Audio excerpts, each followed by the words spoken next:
start by popping out the OBD2 connector.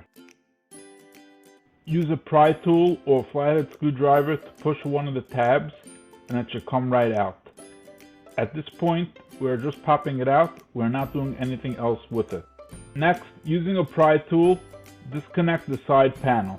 You can just pull down the lower dash with your hands. If you have trouble, you can loosen the clips with a pry tool. Now we have the BCM exposed, which we will be connecting two T-harnesses to. There are 3 connectors in a column. We will be connecting to number 2 and number 3. Number 3 is behind the metal brace.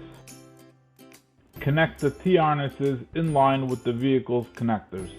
Disconnect the vehicle's connectors by pushing on the tab.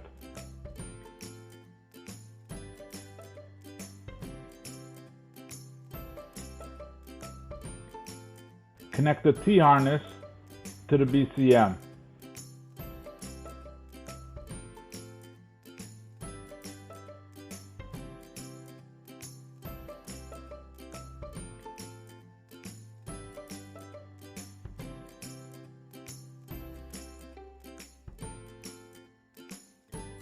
Connect the BCM's connectors to the T-harness.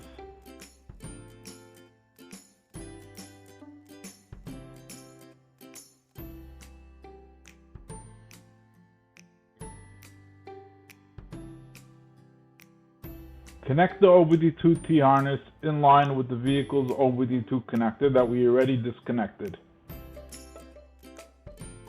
Disconnect the hood latch by pressing on the button if that's in your way. Connect the OBD2 T-harness to the vehicle's connector.